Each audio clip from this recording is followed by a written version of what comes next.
Hey everyone, it's B007 with a rather belated review of The Brutalist, which I've now seen twice in VistaVision. I think it's a masterpiece. Not flawless, but so magnificent, and I'm here to talk to you about it. This will be spoiler filled. So, The Brutalist by Brady Corbet, I think it's a challenging, deeply felt, meticulously constructed, and largely superbly acted film that is thought provoking in the best sense. After watching it the first time, I was filled with questions and emotions. I was buzzing, and the film resonated in the days following the screening. I could only be thankful I had a second screening lined up, also 70mm at the BFI South Bank. Thank goodness for projectionists so you can still handle 70mm. It was a film I needed to sit with, to ruminate over, and I had a couple of weeks then for the rewatch when it was out on release in the UK, and the admiration increases. The writer-director of this film, Brady Corbet, has made Childhood of a Leader and Vox Lux before this. I think Childhood of a Leader is probably the closest in giving you hints of the style and the thematic material of this film. He's co-written the film with Mona Fastvolt, his partner, and they have crafted a script that truly speaks to the times in which we live, even though it's set in the 1940s, 50s, 60s. Issues raised include the brutal exercise of power by oligarchs, the othering and condescension toward immigrants, the violent insecurity of the intellectually inferior, the need for sanctuary in an anti Semitic world, the need for emotional and sexual connection in an atomized and traumatized world. And then there is the perennial struggle of the artist versus the capitalist patrons and corporates who fund their work. So much thematically to go on with here. No wonder this film is 215 minutes long, including a 15-minute interval. I promise you, the time just flies by. All of this intellectual complexity is brought to bear in the fictional figure of Laszlo Toth. Was a brutalist architect in Hungary before World War II, but was expelled from his profession by the Nazis for his, so to say, un-Germanic work. He was then separated from his equally talented, intellectually voracious wife Erzsébet, and both sent to concentration camps which they miraculously survive. As the movie opens, Laszlo is in the belly of a ship about to land on Ellis Island. His wife and niece Zsofia remain in a bureaucratic hellscape trapped in Europe. The prologue of the film immediately upends our expectations with the upturned Statue of Liberty. Actually, if you go back and watch Childhood of a Leader, you'll see that technique of the wildly swinging camera ending on an upturned figure used at the end of that film, and it's a beautiful technique that's reused here. Laszlo is played by the magnificent Adrien Brody. He is literally rendered impotent by his wartime experiences and finds solace for his loneliness, his trauma, his poverty, alienation, and physical pain in the heroin he was given for his broken face on board the ship. He's welcomed apparently into America by his cousin Attila, played by Alessandro Nivola, who runs a furniture store in Philadelphia, then at the height of its industrial pomp, right? This is the Philadelphia of the post-war era, industrial strength, wealth, historical importance. Attila offers Laszlo a method for survival, which is complete assimilation and abnegation. Attila has married a Gentile, nothing wrong with that, so did Laszlo, but the key difference is that Laszlo's wife converted. Attila has gentilized the name of his business and toadies to his rich customers. And the welcome from Attila that seems warm soon becomes one of rejection. Attila has no truck with Laszlo for losing him business, and his shrill blonde wife accuses Laszlo of sexual assault, a classic and anti-Semitic trope to pull. And it's really tragic seeing Attila kind of almost like as a self-hating Jew sort of fall for that bullshit.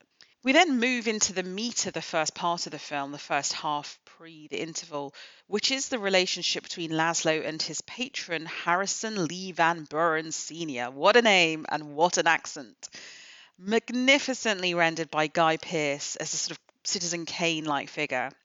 Van Buren Sr. is vulgar and loud and ridiculously wealthy, but he's also intellectually insecure. He's a working class kid raised by a single mother, very creepy, almost Oedipal relationship there. He never went to university, but surrounds himself with rare first editions. And while he may be superior to Laszlo in every single materialistic way, he can never be as cultured, nor have Laszlo's taste, nor destroy Laszlo's independence of mind. And for a man who covets and owns, this is Harry Van Buren Sr., he wants Laszlo as a vanity pleasing prop. The fact that he can't truly own Laszlo and control him completely just drives him mad, and I think drives him to an act of grotesquerie in the second part of the film.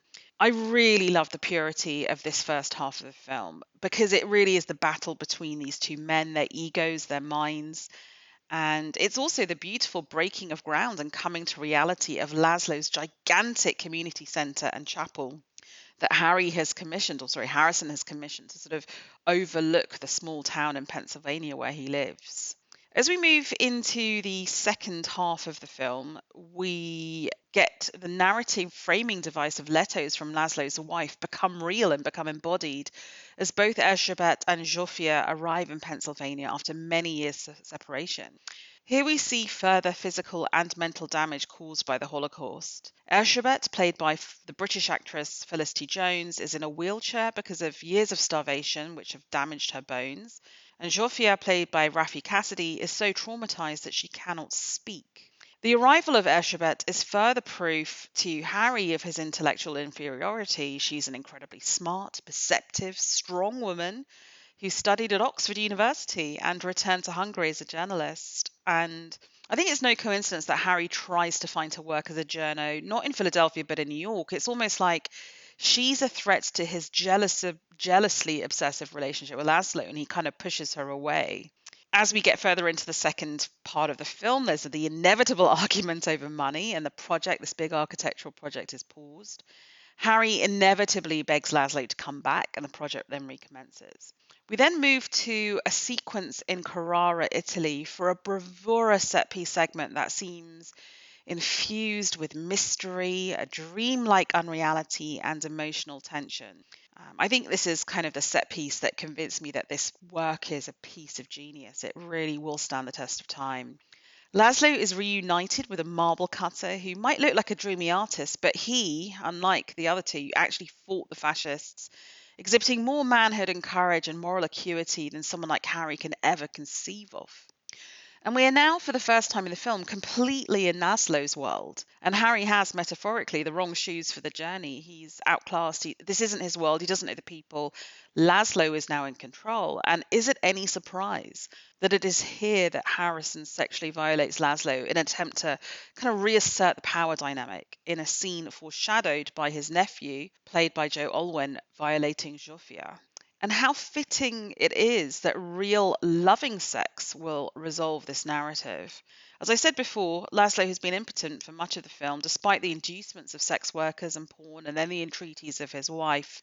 They finally achieve climax under the influence of heroin, which is he's given to her for her pain, for her back in desperation. It's an incredibly moving, intimate scene, kind of amazing. It was shot in VistaVision actually, and it has a sort of fever dream aspect, which we will only see the ramifications of when Erzsébet confronts Harrison with his crime against Laszlo and potentially others in the film. I do wonder what that relationship, number one, between Harrison and his mother was, but also between Harrison and Harry, his son.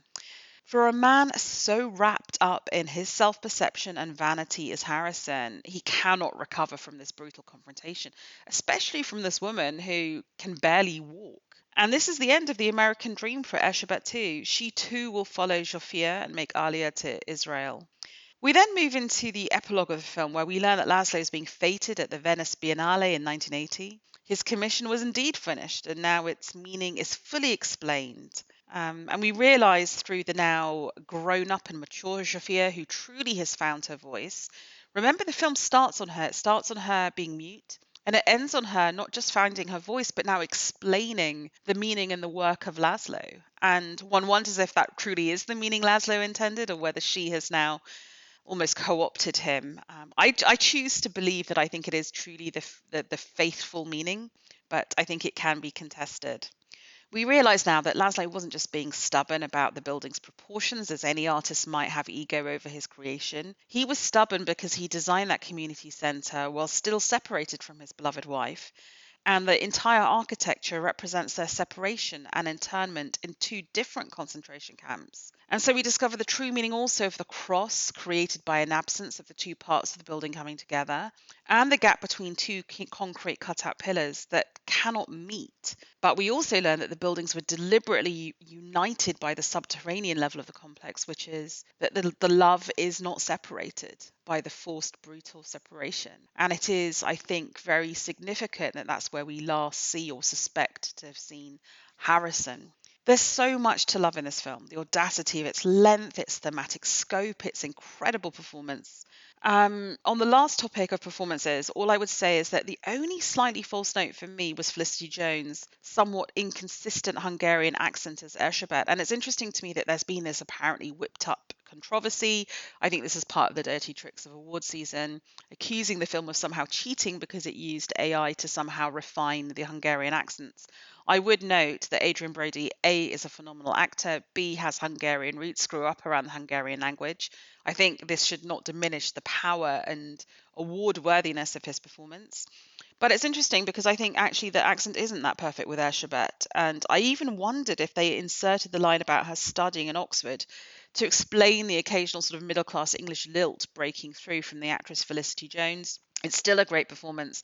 I just found that a little bit distracting. We also have, I think, the breakthrough performance of a lifetime by Joe Alwyn as Harry Jr., a very complex character, and also a very moving portrayal of Joffia by Raffey Cassidy, two actors to definitely watch. Behind the lens, this production is flawless. We have cinematographer Lol Crawley, who photographed White Noise, filming in a lot of close focus VistaVision, a technique contemporaneous to the story, and really it's so worth seeking out this film in 70mm prints. In London, you can see it in 70mm at the BFI South Bank, at Picture House Central. You just get all the information. You get the film as it's meant to be seen. It gives the film a visceral intensity, the saturated colour. It's just how you should watch it.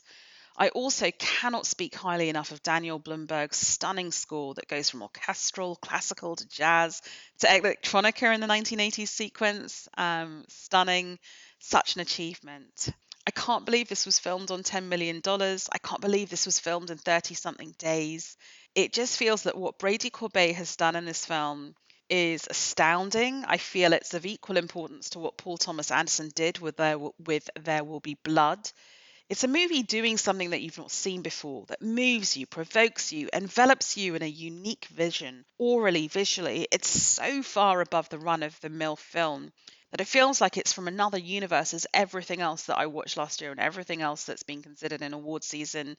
It should win everything if there's any justice. It's a film for the ages, and I cannot recommend it highly enough. Please, please, please try and see it in a cinema with the best possible visual and sound quality you can find. If you agree, disagree, please comment on the blog at b007.com, leave a comment on the YouTube. But this film, my goodness, I've watched it twice, 2 weeks gap between them. It's taken me a couple of weeks to gather my thoughts for this podcast episode. It resonates. It really does. It's doing something unique, and you must see it.